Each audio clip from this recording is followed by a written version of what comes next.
Good afternoon. Thank you all so much for being here at the end of a crazy semester. My name's Joy Rohde. I'm the interim director of the Science, Technology, and Public Policy program here at the Ford School of Public Policy. And today I have the great pleasure of introducing our guest speaker. But first I need to thank a number of people who made today's event possible. First of all, the Ford School, the Policy Talks program, thank you very much. Our talk today is also co-sponsored by the School of Information, the Science, Technology, and Society program, and Poverty Solutions. And so on behalf of STPP, we thank these programs for their support. Today's talk is also supported by our STPP graduate certificate students who run a group that is open to students across the university, regardless of whether or not they're in the Science, Technology, and Public Policy program, but who are interested in science and technology policy. The group is called Inspire. They're awesome, and they are also co-sponsors of today's event. Now to introduce our speaker. Professor Virginia Eubanks is Associate Professor of Political Science at the University at Albany, SUNY. She's the author of Automating Inequality, How High-Tech Tools Profile, Police, and Punish the Poor, and I think it's one of the most important books I've read in the last few years. She's also the author of Digital Dead End, Fighting for Social Justice in the Information Age, and co-editor with Alethea Jones of Ain't Gonna Let Nobody Turn Me Around, 40 Years of Movement Building with Barbara Smith. Her writing about technology and social justice appears not only in academic print, but in the American Prospect, The Nation, Harper's, Wired, and other outlets. For 2 decades, Professor Eubanks has worked in community technology and economic justice movements. And I think for those of us who are scholars who also aspire to make a difference in the policy world, her work and her career are great models for us. She's a fellow at the New America Foundation, and she's also a founding member of the Our Data Bodies Project, which is an organization that works in communities to demonstrate how digital data collection and storage systems of different types impact things like community reentry, impact access to fair housing, access to public assistance, and community development programs. So just to orient you, following Dr. Eubanks' talk, there's going to be a Q&A, and there are little pencils and note cards going around. I encourage you to share your questions. That way staff will come around and pick them up. And if you want to do it via Twitter, it's #PolicyTalks. Today we have 2 STPP students helping us with the Q&A. Our Inspire leaders, Jackson Voss, down here, and Laura Greer. And they are assisted by my right hand, the STPP program manager, Dr. Molly Kleinman. After the Q&A, we'd like you to join us in the Great Hall for a reception. There's also a book signing. And let's just get right to it. Please join me in giving a warm welcome to Professor Virginia Eubanks.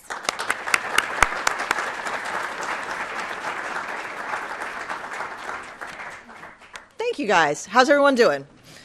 Welcome to the end of the semester. I cannot believe you're here.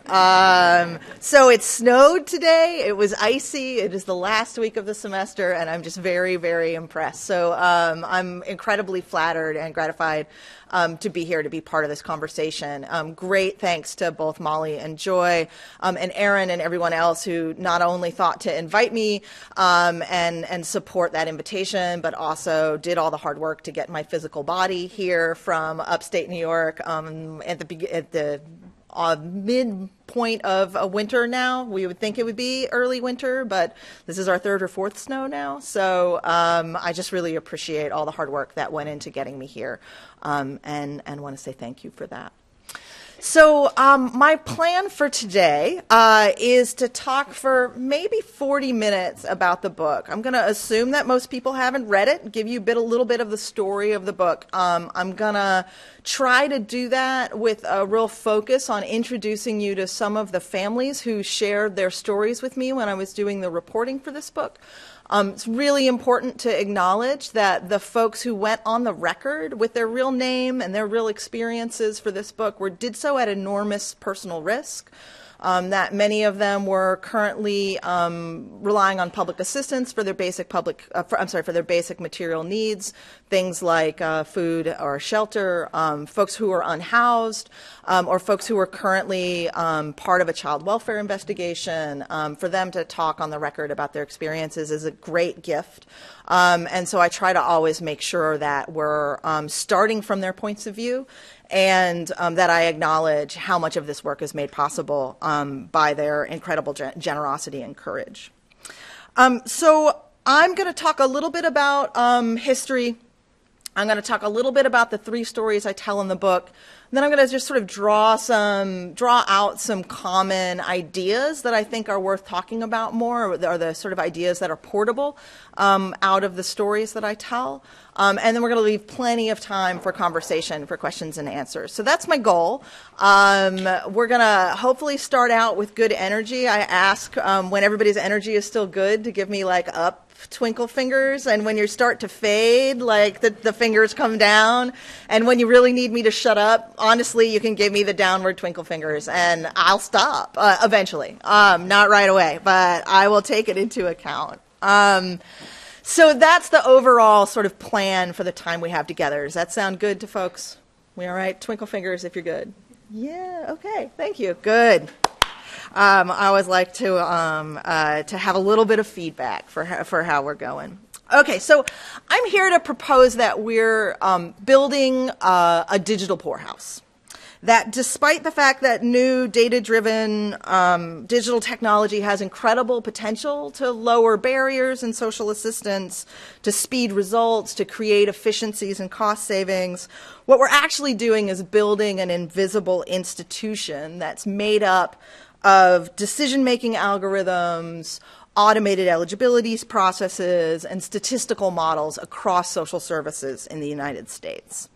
So I want to talk today about how the rise of this digital poorhouse responds to and kind of recreates a narrative of austerity, this idea that there's not enough for everyone, and we have to make really tough choices about who deserves to attain their basic human rights.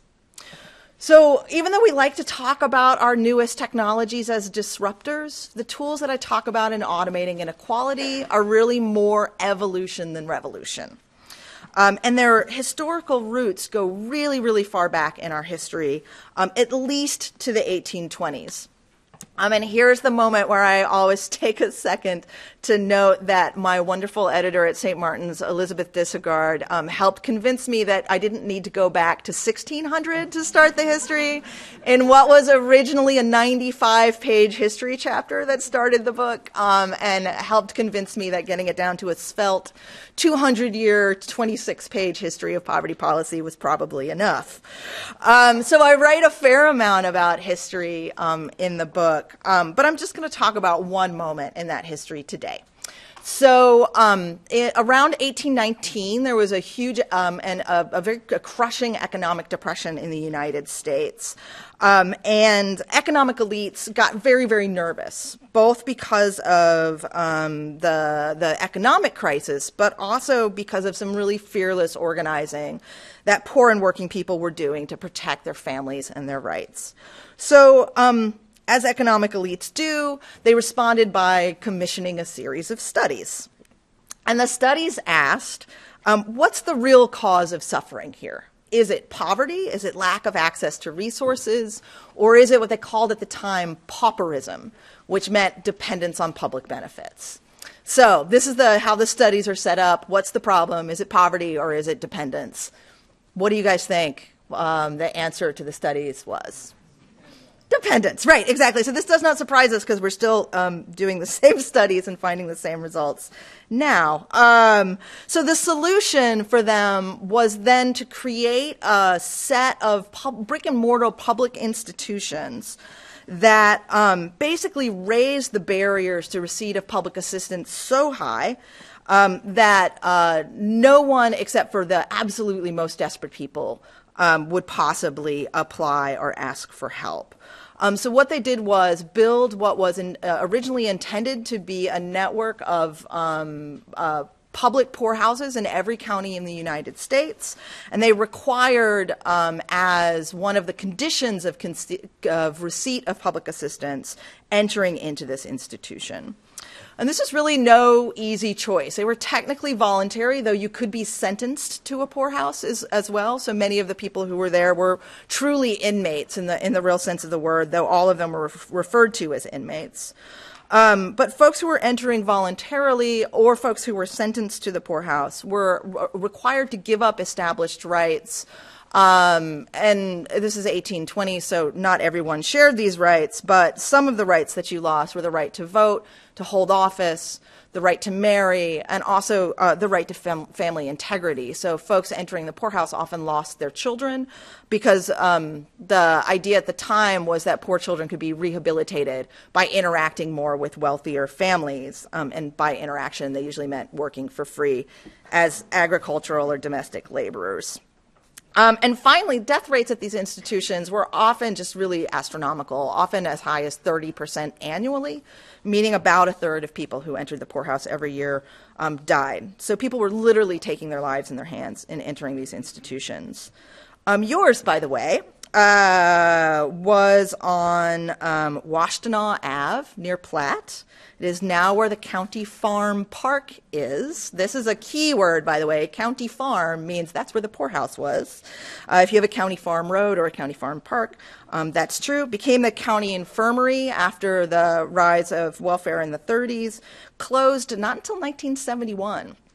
And there's actually a very strong UMich connection, though it is an unfortunate one, which is after 1880, unclaimed bodies from the poorhouse were given to the University of Michigan for dissection if their families did not claim them within 24 hours.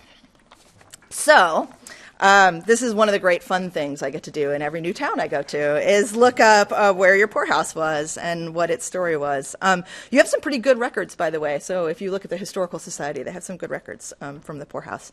I suggest someone go write about it right now.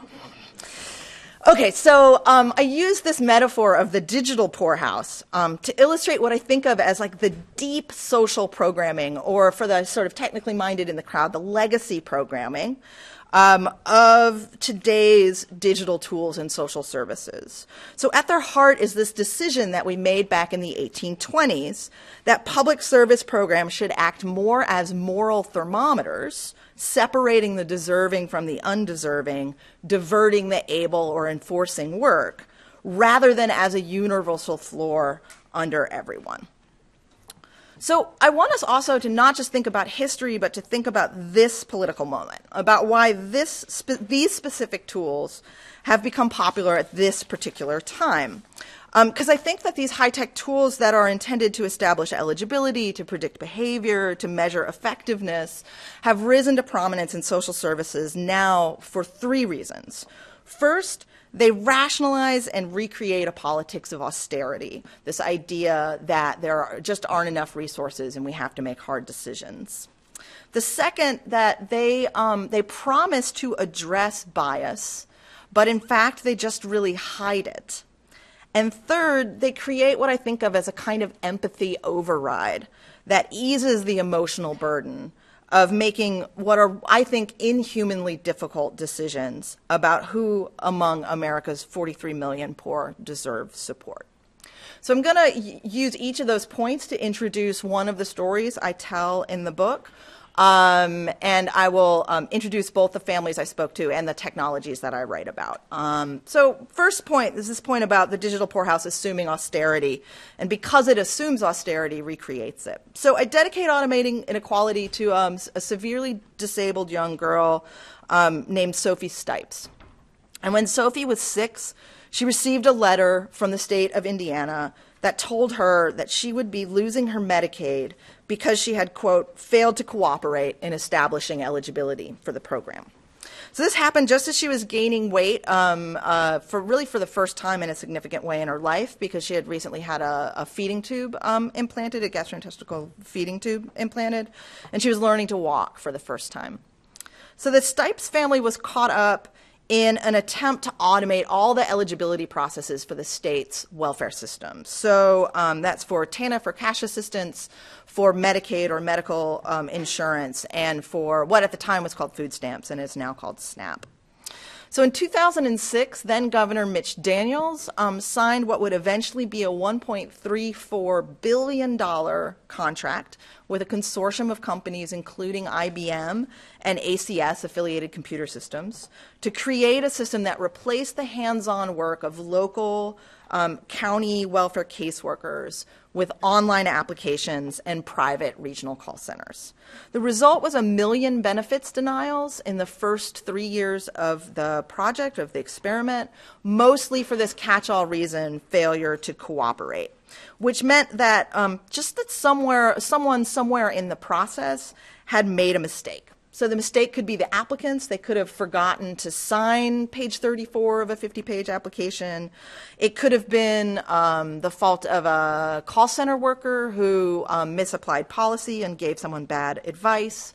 Or it could just be some part of the computer system, like the document scanning center. They could have accidentally scanned a document in upside down or dropped something behind a desk. Or someone could have photocopied a driver's license and then faxed it to the document copying center where it was scanned. And if you copy and then fax and then scan a driver's license, of course, you just get a black box on a white background. But the notices that people like Sophie Stipes received simply said that there was an error, not what the error was.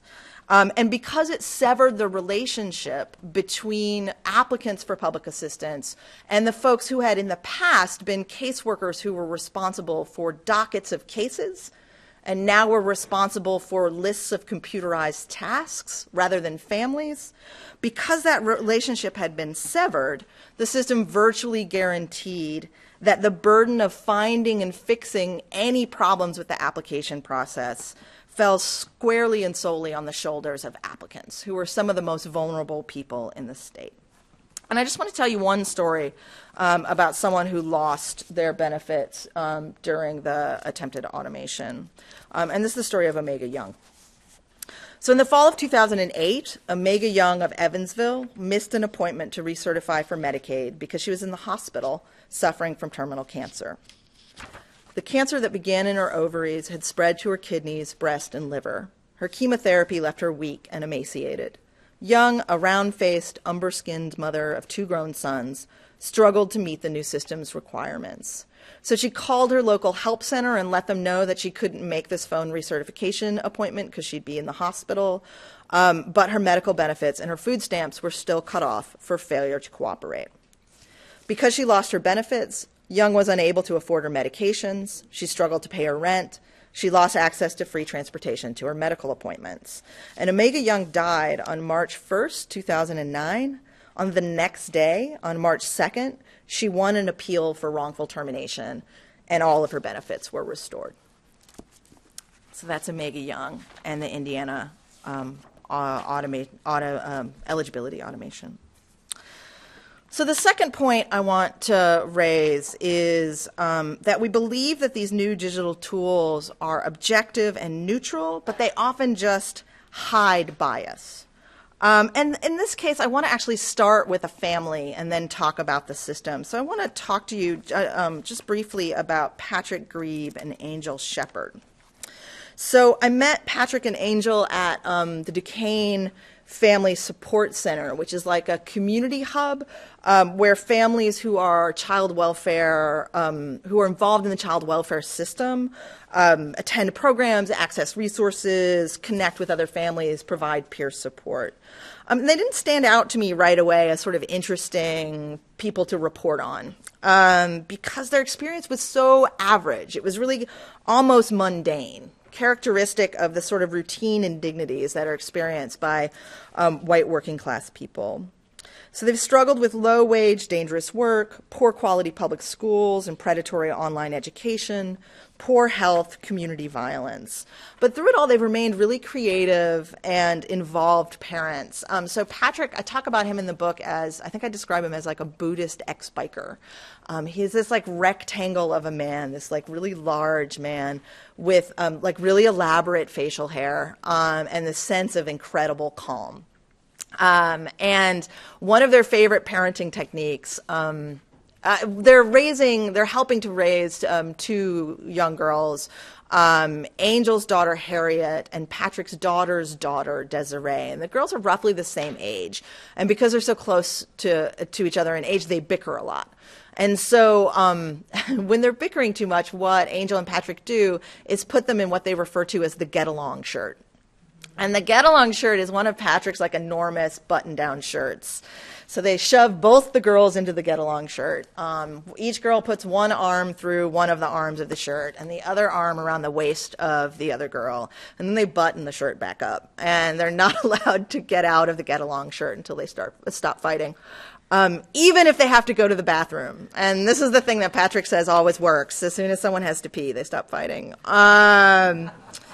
So despite this, Angel and Patrick have really racked up like a lifetime of interactions with Children, Youth, and Family Services, which is what CPS is called in Pennsylvania. So Patrick was investigated for medical neglect in the early 2000s because he was unable to afford an antibiotic prescription after his daughter's visit to an emergency room. And then when Harriet, Angel's daughter, was 5, someone phoned in a string of reports to the Child Abuse and Neglect Hotline. This was an anonymous tipster, and they explained that Harriet was running around the neighborhood unsupervised, that she was down the block teasing a dog, that she wasn't being properly clothed, fed, or bathed, that she wasn't getting needed medication. So for each call, an investigator came out to the house, interviewed Harriet and Tabitha, Angel and Patrick, looked in all the cupboards, under all the beds, and requested access to the family's medical records. And then each time, finding no evidence of maltreatment, they closed the case. So each of these interactions was entered into the family's digital case file, which is held in an integrated data warehouse in the county, which feeds what's known as the Allegheny Family Screening Tool, which is the tool that I report on here in Allegheny County, which is the county where Pittsburgh is in Pennsylvania. So Patrick and Angel are aware that each interaction they have with the sort of wide variety array of services they receive from the county can potentially raise their risk score in this predictive model. And they described to me feeling like they lived in a state of sort of low-grade constant terror, that there would be another call on the family and that the algorithm would target their daughter or their granddaughter for investigation and possibly for removal to foster care. So Angel said to me, quote, "You feel like a prisoner. You feel trapped. It's like no matter what you do, it's not good enough for them.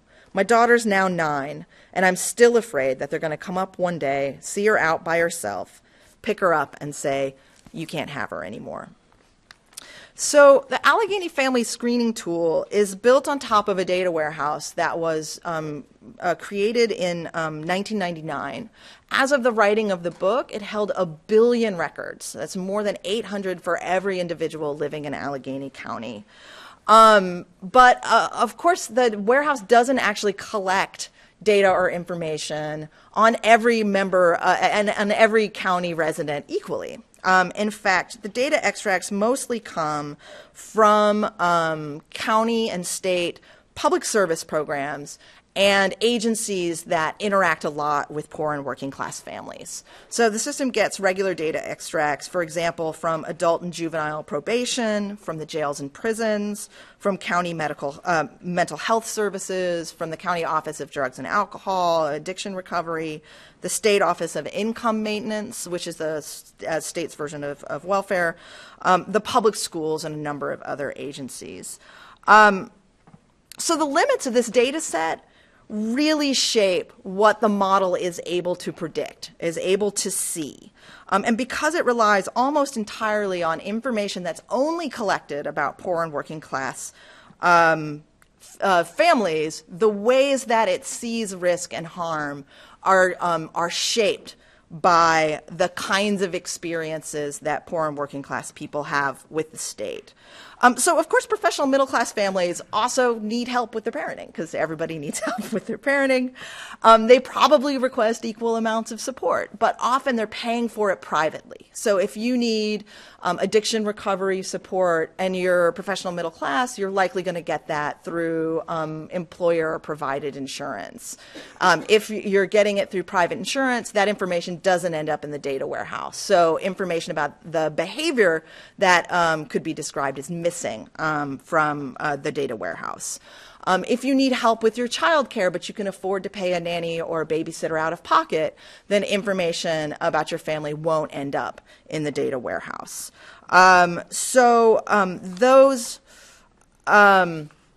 Those limitations in the data set itself really caused enormous concern for folks that I talked to when I was doing my reporting in Allegheny County.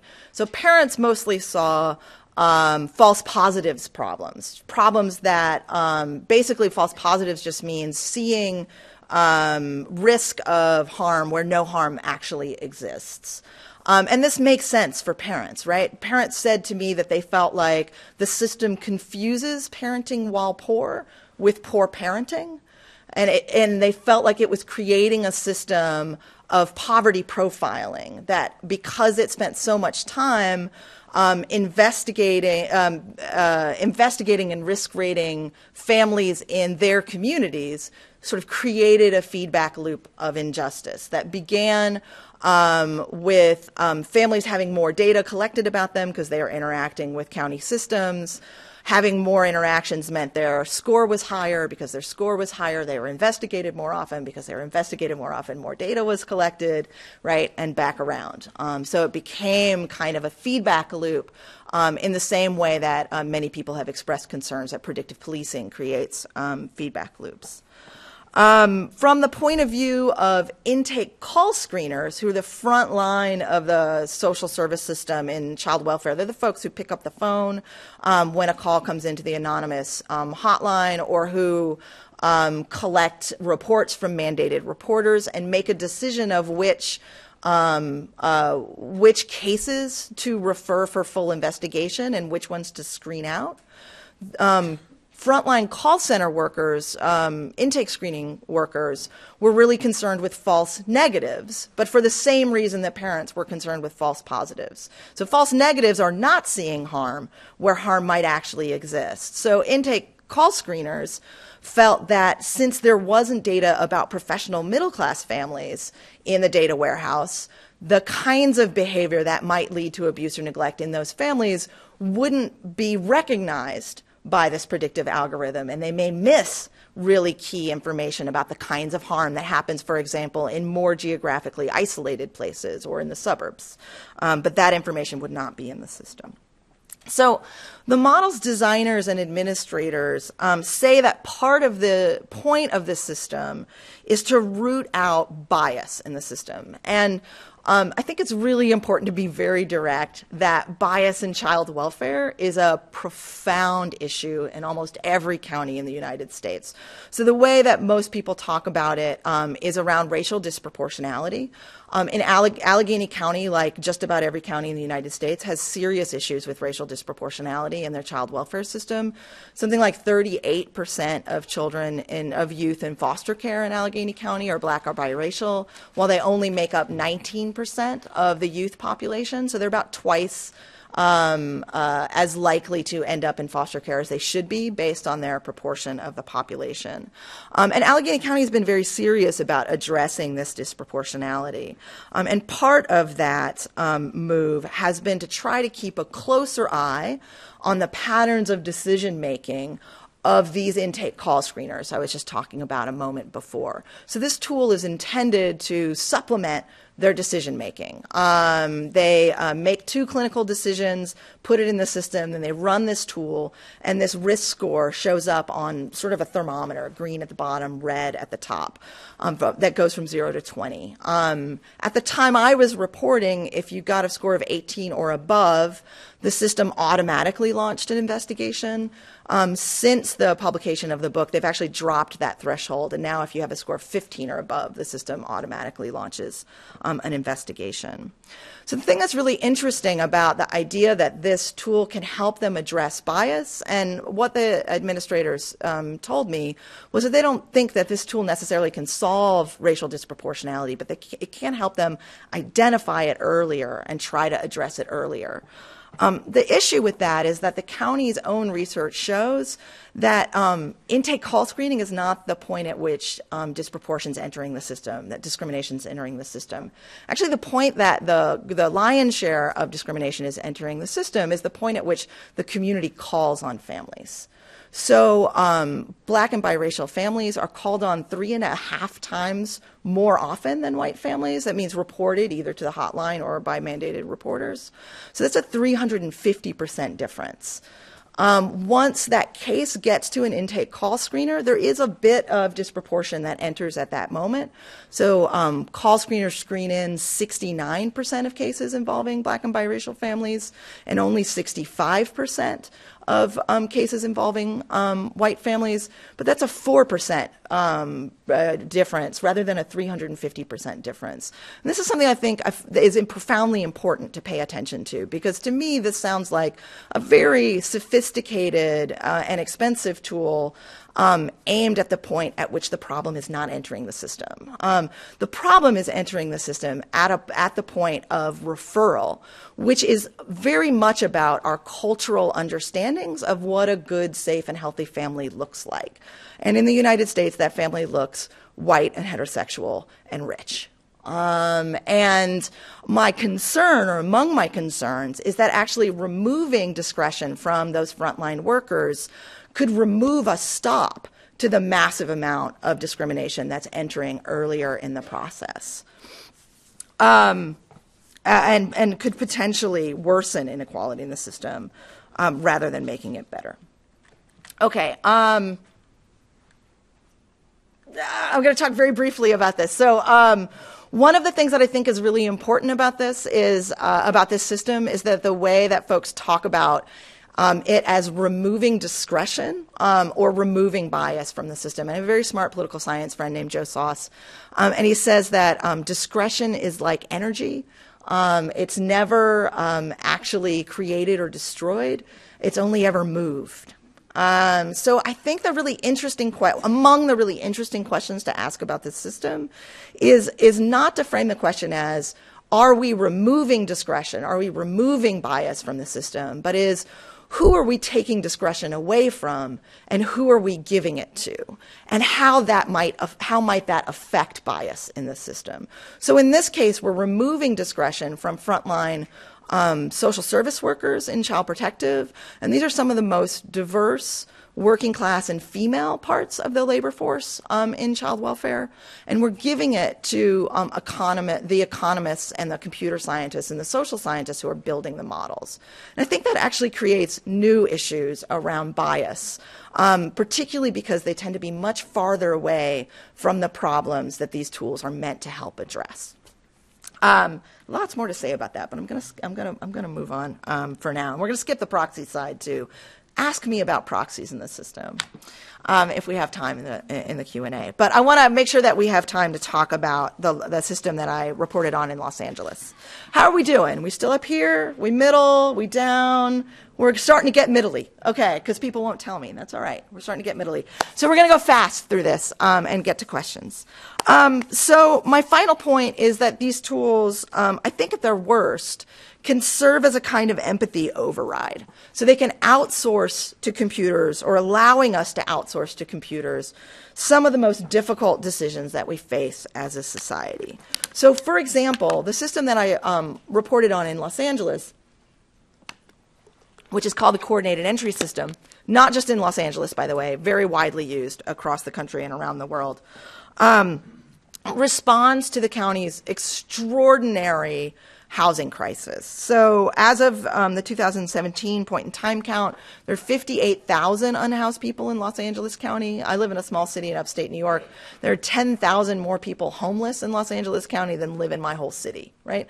So this is a human rights issue of astonishing proportion. And something like a full 75% of unhoused people in Los Angeles County have no shelter at all. So no emergency shelter. They're just living in tents and encampments on the sidewalk. In cars. So this system, the Coordinated Entry System, works by assigning each unhoused person who they manage to survey a score on a spectrum of vulnerability. And to do this, they use a survey with a kind of a terrible acronym. It's called the VI-SPDAT, the Vulnerability Index and Service Prioritization Decision Assistance Tool. And the tool actually serves those at the top of the scale pretty well. folks who are chronically homeless and really need the kind of support that can only be provided by permanent supportive housing. It also serves folks at the bottom of the scale pretty well, folks who are crisis homeless and will be able to recover with just like a time and resource limited investment. So as of the writing of the book, they had managed to survey and rank 39,000 unhoused people, and they had managed to serve about 9,000 of them with some kind of resource. That's not housing, but that could be also the sort of more limited resources of rapid rehousing, so help with an eviction or moving expenses or something, a smaller amount of resource. All of those things are counted as a match in the system. But then there's the 30,000 people who have been surveyed but have never received a resource through coordinated entry. People like Gary Boatwright, who are strong enough to survive but not really able to get back on their feet by themselves. So when you're classified as being not vulnerable enough to merit immediate assistance, but not stable enough to be served by the time-limited resources of rapid rehousing, this can end up leaving people feeling like they have been included in a system that has asked them to incriminate themselves in exchange for a slightly higher lottery number for housing. And this is not a terrible analysis of how the system actually works.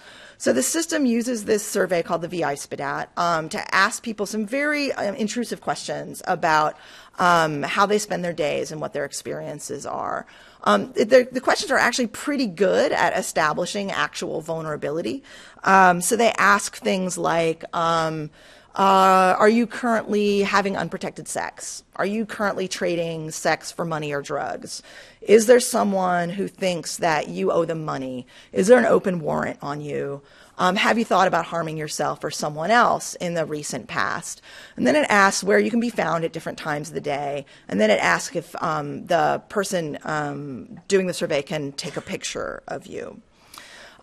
Folks have to sign a pretty comprehensive informed consent in order to do this survey, but it's hard to say that that informed consent is truly voluntary, because coordinated entry has really become the front door to almost all housing services in Los Angeles County. So the choice is really give folks your data and hope that that means you get matched with a better housing opportunity, or sort of close yourself out of most avenues for housing resources in the county at all.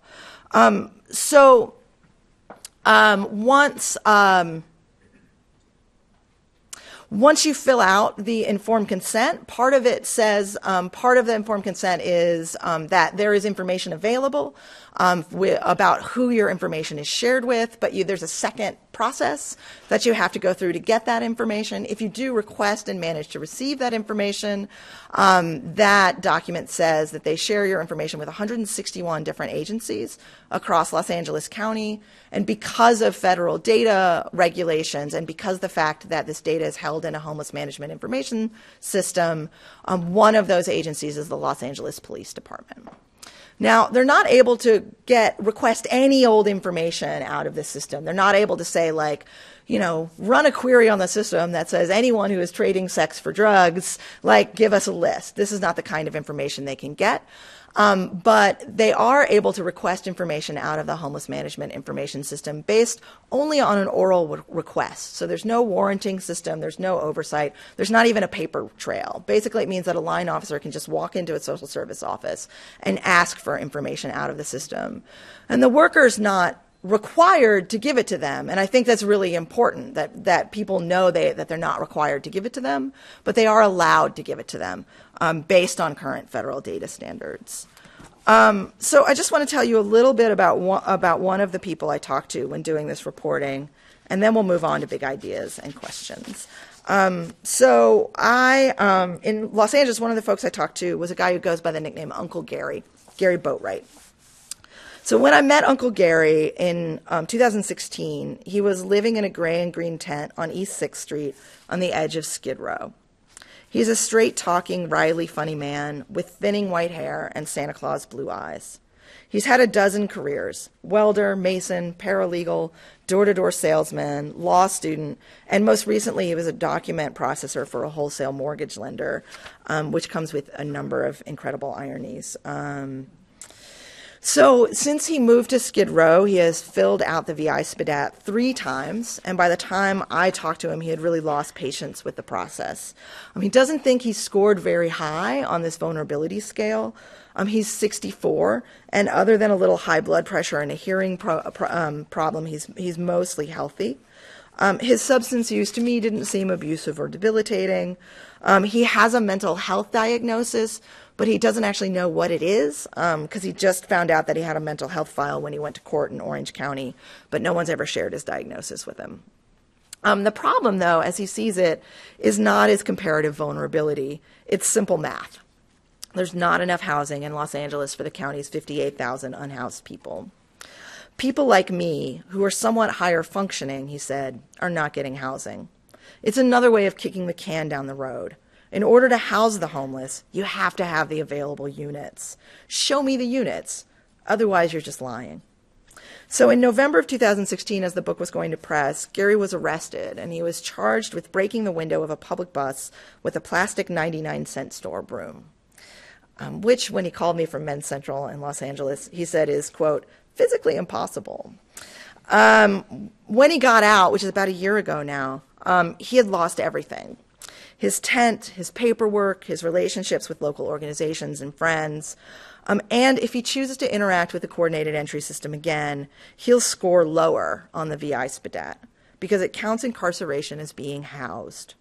So the model will see him as less vulnerable, and his priority score will skip even lower. So I can hear skeptics of the book in my head at all times, even now. Scary stories sell books. Virginia, like, you went out, you cherry-picked the worst case scenarios you can find to tell this really frightening story. But here's the reality. Indiana was pretty bad. Like, I will say that is maybe a little bit of a black hat story. I don't know the soul of Governor Mitch Daniels, so I cannot speak to his intentions. But one of my sources said, you know, if we had built a system to divert people from public assistance on purpose, it wouldn't have worked any better than this one did. But in Los Angeles and in Allegheny County, the designers, the administrators, the caseworkers I spoke with were very bright, very well-intentioned people who cared deeply for the well-being of the people their agencies serve. But the reality is good intentions can still produce bad outcomes. And the time has really come to stop talking about intentions in the design of these tools and to start talking about the impacts they're having on people in their day-to-day lives right now. In fact, in both these places, both Los Angeles and Allegheny County, designers have done many of the things that progressive critics of algorithmic decision-making ask them to do. They actually have sort of hit all the marks. They've been largely transparent, though not entirely transparent. They've released most of the information about how their models work.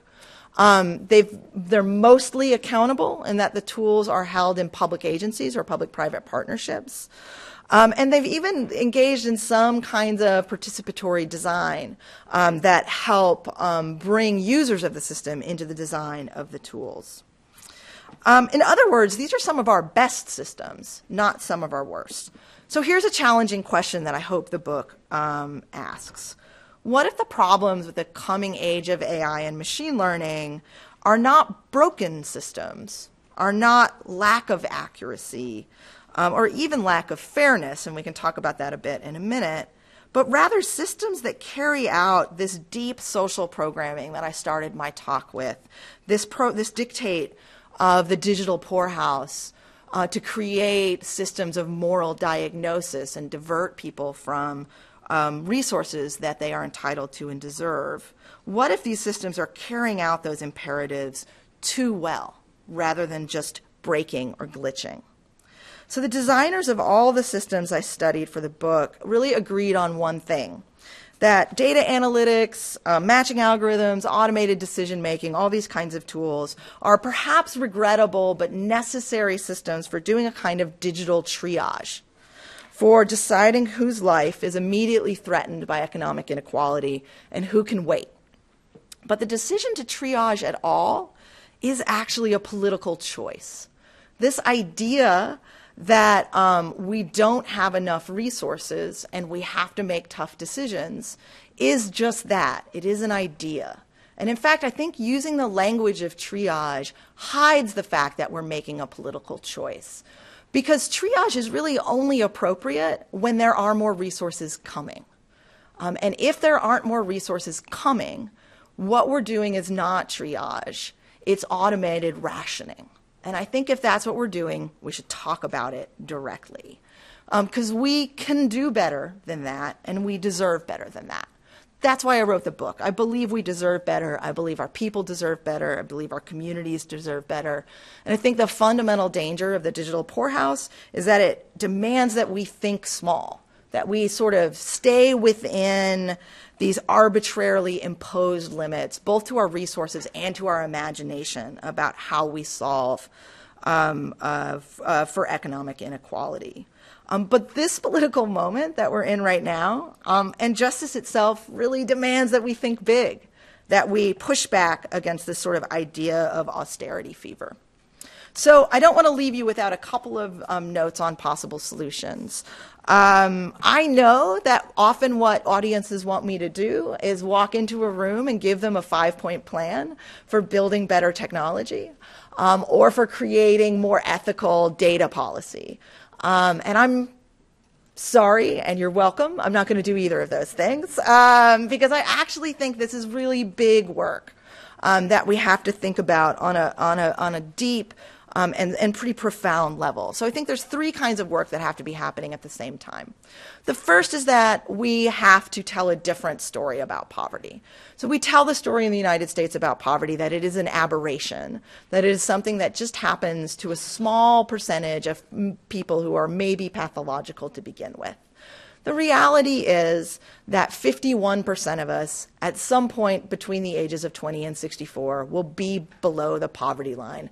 We will be below the poverty line at some point in our adult lives, the majority of us. That nearly 2/3 of us will receive means-tested public assistance. So that's not reduced price school lunches, that's not Social Security, that's straight welfare. In our adult lives, almost 2/3 of us will receive welfare. That doesn't mean we're equally vulnerable to poverty. That's absolutely untrue. If you're a person of color, if you are a person who cares for other people, if you are born poor, if you have mental health issues, if you have physical mobility limitations, if you're a migrant, you're much more likely to be poor and you're much more likely to stay poor once you're there.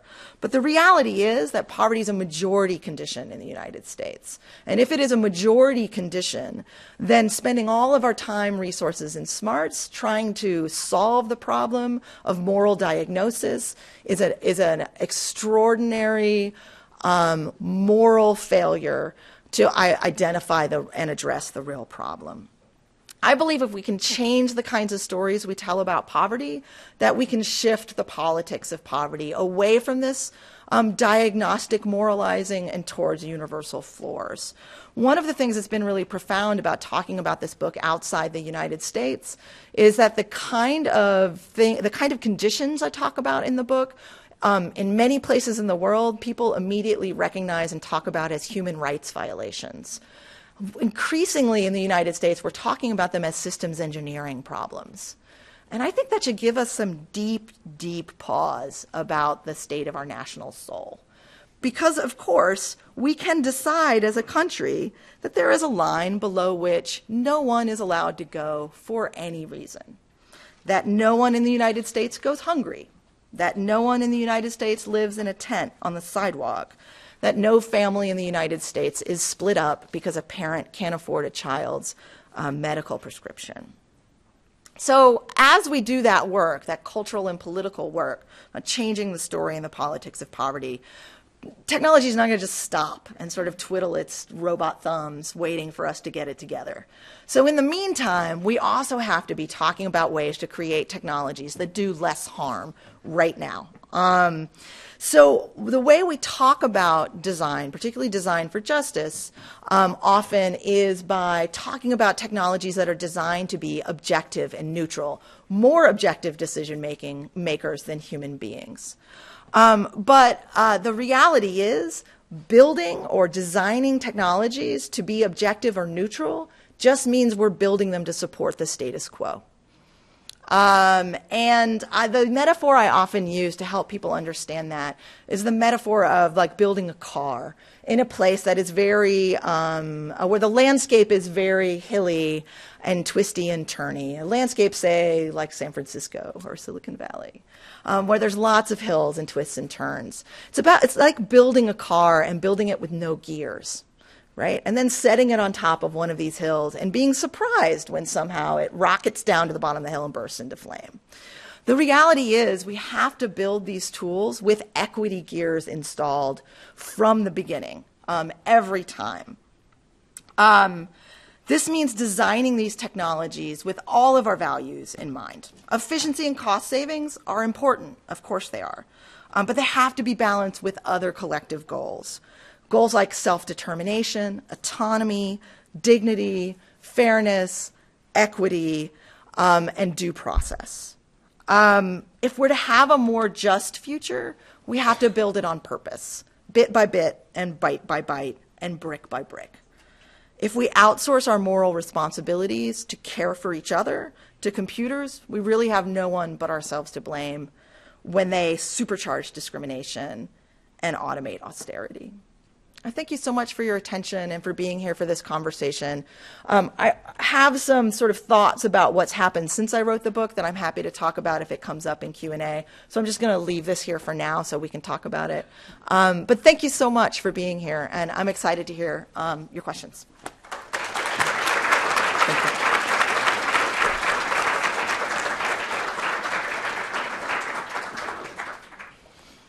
All right. Can you all hear me? Yeah. Awesome. Great. Hi, everybody. My name's Jackson. I'm with the STPP program and a master's student here at the Ford School. And I'm Laura. I'm also with the STPP program and a master's student at the School for Environment and Sustainability. We're going to kick off the Q&A session here. We have several questions from our audience for you. I think what we want to start off with first is, can you tell us about proxies in the system? See what happens when you put a slide in and then you don't talk about it? And actually, it's related to this later work. So I'll start here and then move backwards. Anyone want to fess up to this being their question? Because I like to make eye contact. You don't have to. Hey, hi, nice to meet you. One of the things that's been really interesting that has happened after the book came out is when I was writing the book, I really thought I had kind of two audiences. And one was folks who had experienced these systems as targets of these systems. Because I think often we need our experience confirmed by hearing that we're not the only person this has ever happened to. And there's so much stigma in these programs that often everyone thinks they're the only person to ever have one of these experiences, and they're often really surprised when the experience is actually super common. So I really was thinking about folks who are the targets of these systems when I was writing this book. And I was really thinking about sort of the data scientists and economists and folks who are building these models as, and the data for good folks and all those folks too. But the people I wasn't really thinking about when I wrote the book, and I've now really had a fascinating continuing conversation with, has been organizations on the ground who are serving people in terms of meeting their basic needs and are seeing these tools come up through the systems and are even often being asked to consult about these systems and don't always really know exactly what questions to ask when they're asked to consult. So I've gotten a bunch of really interesting phone calls from organizations like the Bronx Defenders who are like, oh, hey, they're going to move to predictive analytics in New York City and child welfare. They want us to consult. What do we ask? And one of the questions I tell them always to ask is there's a couple of this is the model inspection question, is there's a couple of under the hood questions you should ask anytime you're looking at one of these models. One is the one I talked about already today, which is about the limitations of the data set. Is the data collected in ways that could introduce discriminatory impacts on the system. So if the data is only collected or over collected on one group of people and not collected on other folks. The other issue, though, that is something that people should pay a lot of attention to is the issue of proxies. So many of these models in social services don't actually have enough data to model the actual phenomena they're interested in changing. So for example, in child welfare, the actual harm to children is recorded on this report called the fatality and near fatality, child fatality and near fatality reports.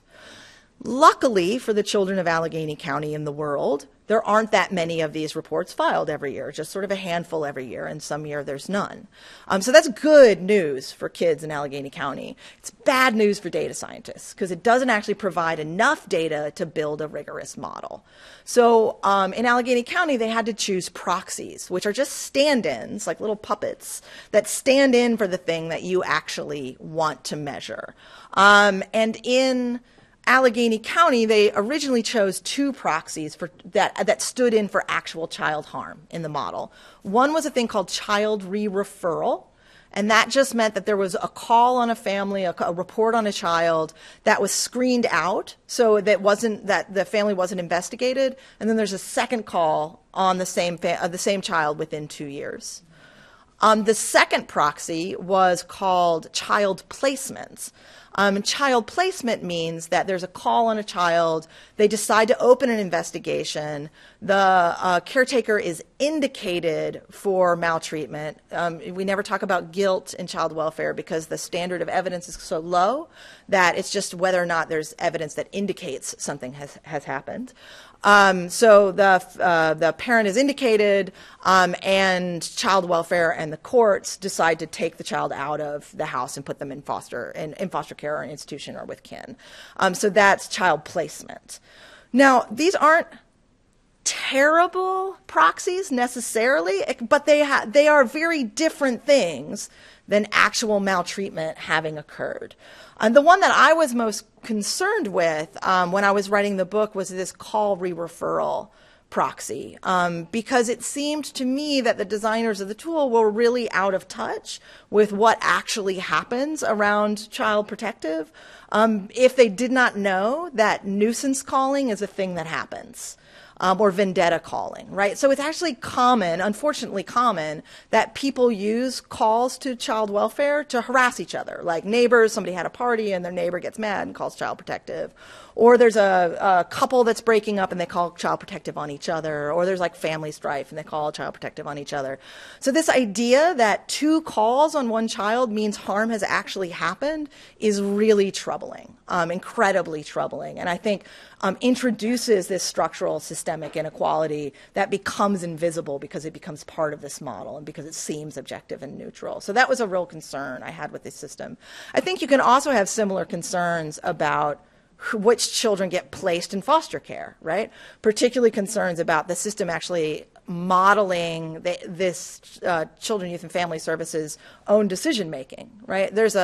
Courts are in there too, so it's not quite that simple, but there can be real concerns about it actually modeling its own decision-making and creating another feedback loop there. Since the book was published, they've stopped using the child re-referral proxy. No causal relationship that I know of. But they are still using, now they're using one proxy, and the proxy is child placement. So the proxies are really these kinds of lenses that might allow you to see better if they're good lenses, but if they're not good lenses, might really distort your vision in systemic ways. And so proxies are something, if you're not measuring the thing you want to change directly, you have to be really, really thoughtful. You really have to take apart those pieces of the system to know whether and what kinds of concerns to have about it. So that's proxies. Thanks. I promise the next answers will be shorter. That was a little bit in the technical weeds. That's why I skipped it, but it's fascinating. Thank you. That was great. Our next question is, why is the U.S. conception of poverty more biased towards judgment and punishment compared to other countries? Yeah, God, that's a fascinating question. Can somebody else want to take this one? This is So what I will say is at the moment we were moving towards poor houses, much of the rest of the world was moving towards universal more universal programs. You know, my admittedly hypothetical answer to that, or like my idiosyncratic answer to that, is that I think it's a mix of the real disdain and hatred we have historically showed towards poor and working people in this country, combined with racism, with the history of racial discrimination. That means we create social service programs that are intended to block people of color from receiving help. And because white people allow that to happen, then we also suffer under those same programs. I actually think this is a great point of possible political mobilization, particularly now, if we could sort of find the way to work across some of those experiences. It's actually one of the things that I think is really potentially a point of hope and optimism around these systems. We were supposed to get a poorhouse in every single county in the United States. It didn't work out that way, partially because they ended up being way more expensive than the economic elites thought they would be. So they were like, no, screw it, stop. Second, because they were also institutions that physically contained huge groups of poor and working people together for long periods of time, where they like sat and ate meals and took care of each other's kids and, nursed each other when they were sick, and also did horrible things to each other as well. But the reality was they became these places that became sort of nodes of resistance in interesting ways. And that likely was a reason that they called kibosh on them as well. One of my concerns about the digital poorhouse, rather than the original institution of the poorhouse, is that it can serve many of the same disciplinary and punitive purposes of a physical institution without actually gathering people physically together in the same space in a way that might create solidarity.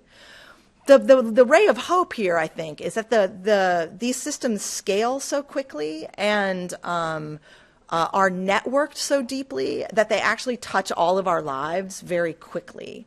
And so I think they might also offer an opportunity for us to see our experiences mirrored in each other and to use that as a way to do political organizing that can unseat this sort of deep cultural understanding of poverty as a moral failing. I think that's hard work. We have hard work to do around that. That's a great question. Thank you for whoever that was. Thanks. Okay, next question. So this question is in regard to data that we gathered in the pre-automated system. Yep. What happened to the data that we generated in the early to mid 20th century case worker model? And is a return to that sort of the strong case work, is a return to strong case work an option or desirable relative to this new system? Yeah, so there's sort of two questions in there. I'm going to answer the first one fast and take a tiny bit more time with the second one. So massive data collection on poor people is not new with digital data collection, right? So one of the things I talk about in the book is like the eugenics movement, which was part of its specific goal was to gather information about the sort of social diseases of particularly poor white families, and to keep them from breeding. So it was a deeply racist project of trying to sort of cleanse the white race from within by identifying these degenerate white families. So one of the things I say in the book is that the Eugenics Record Office in Cold Spring, New York, was probably the first big data set of the poor in the United States. So this is not new. What is new is the potential for this data to last forever. And librarians, particularly in the room, will like roll their eyes because you know that like if you have a jazz disc somewhere in your home, you know that just because it's digital doesn't mean you can access it later. But the reality is that paper records or photographic slides take up space, and eventually they have to get put away somewhere far away. They're not as integrated, they're not as easy to access as digital data is. So the second part of that question, which I think is also really interesting, is the solution a return to strong casework? because I think it gets to some of the real deep tensions at the heart of this work. So there's two, I think, really almost irreconcilable tensions in this work. One is around integration, which is around how connecting data across different systems can both help and hurt poor and working people. So one of the real barriers to benefit receipt in the United States is how hard it is to apply, right? So you have to apply, if you need home heating assistance, food, and Section 8 housing, you're going to spend 3 days in each office filling out the same application and waiting in extraordinary lines. And this acts as a kind of diversion, so that integrating that data could actually lower barriers for receipt if we had a system that was meant to help people get access to the things they are entitled to and deserve, and if we didn't live in a culture that criminalized poverty. But in fact, we live in a culture that criminalizes poverty. So integrating those systems also creates this spectacular surveillance net that makes it very difficult to have any degrees of freedom inside the system. So, which leads to the second real tension, which is around discretion. So the reality is that caseworker discretion can be one of the worst things that can happen to you. And it, in fact, is one of the reasons that people of color were blocked from getting any real access to public services for like 35 years until the National Welfare Rights Movement. But also under a system that's not necessarily set up to help you get to your entitlements. Caseworker discretion is really the only thing that I ever saw work in 15 years of welfare rights organizing to actually get people what they needed. So the struggle there is thinking about this sort of bigger question of, in the system that we have right now, does justice demand an ability to bend the rules? And if it does demand an ability to bend the rules, how do we do that in an equitable way? So, the answer to that is like more casework? Yes. Like more of the right kind of casework, I think, could certainly improve the situation. But that doesn't mean that it's a simple return to what we were doing 30 years ago, which, wasn't working for everyone. The next question is, why can't the database systems for access to public services be deprived of racial information? Yeah, that's a great question. So in Allegheny County, for example, they don't use race as a variable in their model. And this comes back to this proxy slide. The reality, though, is in a deeply segregated society, there are about 1 million variables that stand in as proxies for race. So neighborhood, interactions with the criminal justice system, public school that you go to, lots of these things can stand in for race in some profound ways. So one of the challenges is that removing race from these systems doesn't necessarily actually change the racialized nature of the data, because race is institutionalized into these systems in some pretty profound and important ways. And also, I'm not sure that pulling race out of these models is actually useful, because it may just hide the processes by which data is being racialized. So I want to be able to keep track of, is this model producing racially discriminatory outcomes? And we can't do that if race isn't one of the variables. Okay, thank you. Next question. Regarding kind of like the new in vogue use of work requirements for things that were previously kind of maybe insufficient or not adequate universal floors, especially like here in the state of Michigan, we have work requirements that were just implemented for both SNAP and for Medicaid. And some of these are pretty steep. I think New Hampshire has a 100-hour a month work requirement for Medicaid eligibility. Yeah. What is the role of these kind of data collection systems in implementing these means tests beyond just policing poor people, but actually affecting the benefits that they receive from the government? Yeah. So One of the stories I start the book with is a story about a woman who goes by a pseudonym in my writing. She and I worked closely together many years ago, but when I was doing more scholarly or academic writing, so she was, her identity was anonymized. So she goes by the pseudonym Dorothy Allen in my books. And Dorothy and I, in 2000, were sitting in a technology lab that we had helped build together in a residential YWCA in Troy, New York. So it's a housing for low-income women. And we were talking about her electronic benefits transfer card, her EBT card, which is the sort of debit-like card that you get public assistance benefits on. And they were fairly new in 2000. So we were just sort of shooting the breeze about it one day. And I said, oh, yeah, like some people have told me that, that they prefer EBT cards because, it's a bit more convenient and it kind of lowers the visibility of using food stamps in the grocery store. And she said, yeah, that's true and it's not in some ways. There's some things that I really like about the EBT card, but she said, my caseworker also uses them as a way to track all of my purchases. And I must have had this like super shocked look on my face because she kind of pointed at me and laughed for like 3 minutes, like kind of cried a little bit and like patted my knee for a while, like, oh, pumpkin. And then she got a little quieter and she was like, oh, Virginia. She was like, you all, meaning sort of like professional middle class people, you all should pay attention to what's happening to us, people on public assistance, because they're coming for you next. And this was like 18, almost 19 years ago now.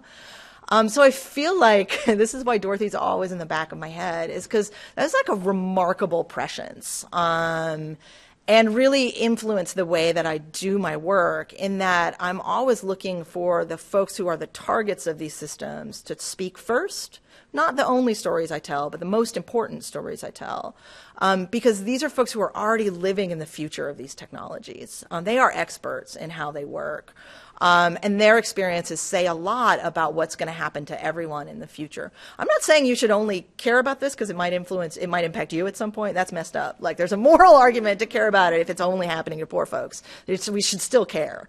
But I think Dorothy's right. And one of the things that's been really troubling for me this year has been, if you look at the 2019 federal budget, it says really clearly that the Trump administration plans to save $88 billion over the next 10 years in middle-class entitlement programs, in disability and unemployment insurance and Social Security, by using these same tools. And it's deeply concerning to me that both of these tools have been tested on folks who live in what you can sort of consider as low rights environments, who are especially vulnerable, and that these tools are being ramped up to be used on pretty much everyone. This is deeply, deeply concerning for me.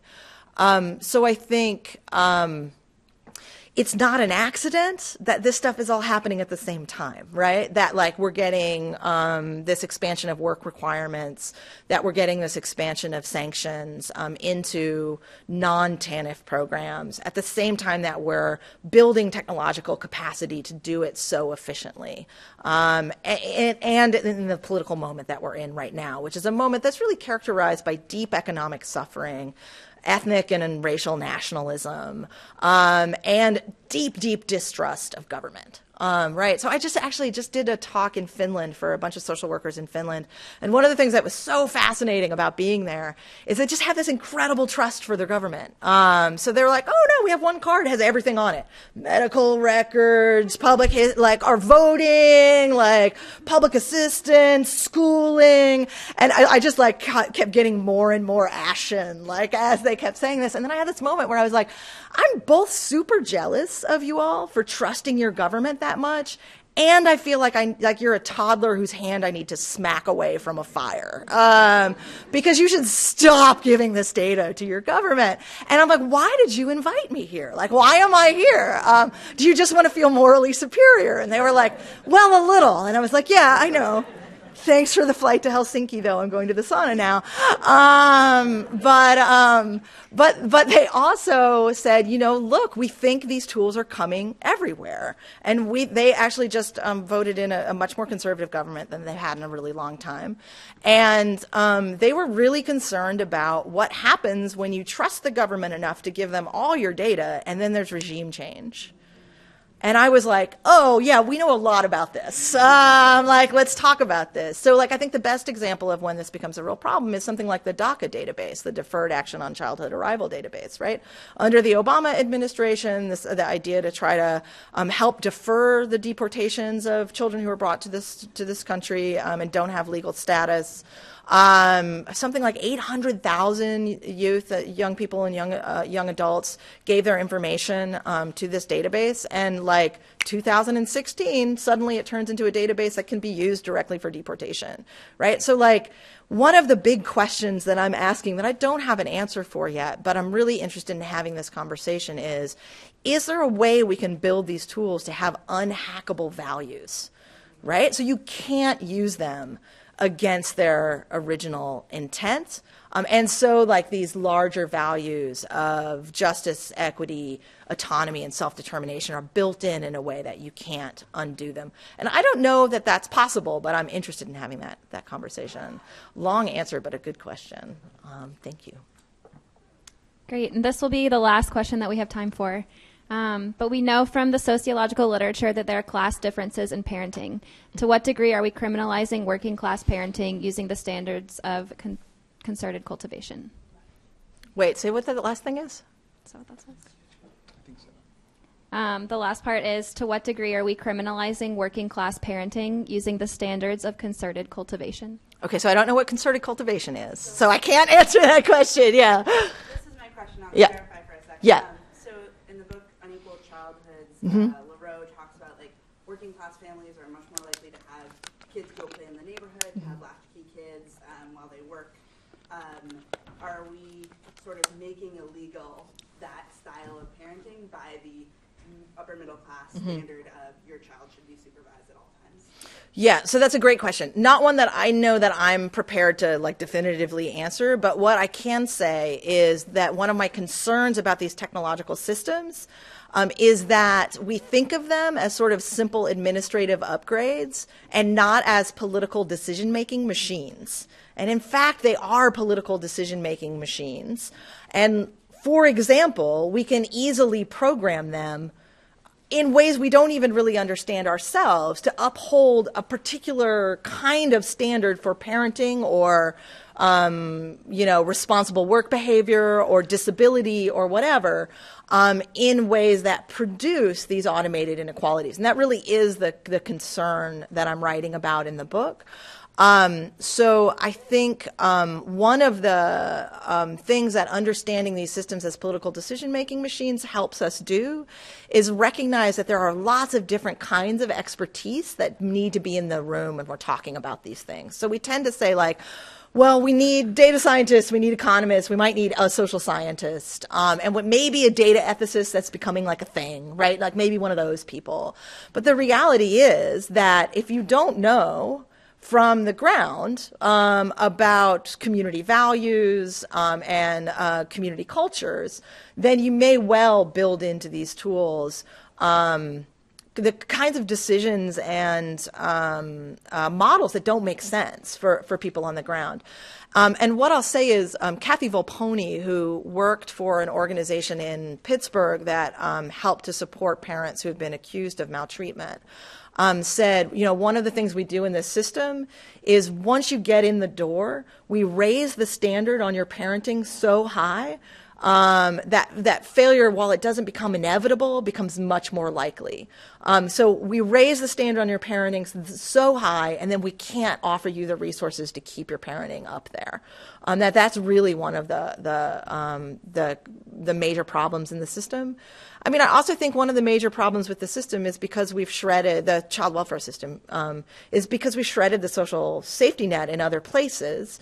The child welfare system has basically become the resource supplier of last resort for poor families. But that means that you have to make this horrible trade-off of, say, like, a request support to keep your family healthy and safe, but in requesting it, agree that the state now has the authority to remove your kids. So child welfare is not means tested. You can be any class, any income, and use the child welfare system. But families that have the resources to avoid it because of that trade-off, because that trade-off is an unfair thing to ask parents to do. So I think part of the issue is just that our child welfare system mixes these two goals of protecting families and prosecuting maltreatment. And I think there's a bigger lesson in that for these systems, right? Because there's a way that these systems increase the policing imperative of social service systems and integrate social service systems more deeply with processes and systems of policing, which is why I think many of these systems can be seen as profoundly criminalizing. So yeah, it's a great question. Thanks. All right. Well, that's all the time we have. Thank you, everybody, for your questions. And thank you, Professor Eubanks, for coming and speaking to us at the Ford School. You're welcome. Thank you for having me. And we invite everybody to join us in the Great Hall for the reception and to continue our conversations and have some snacks. Thank you so much.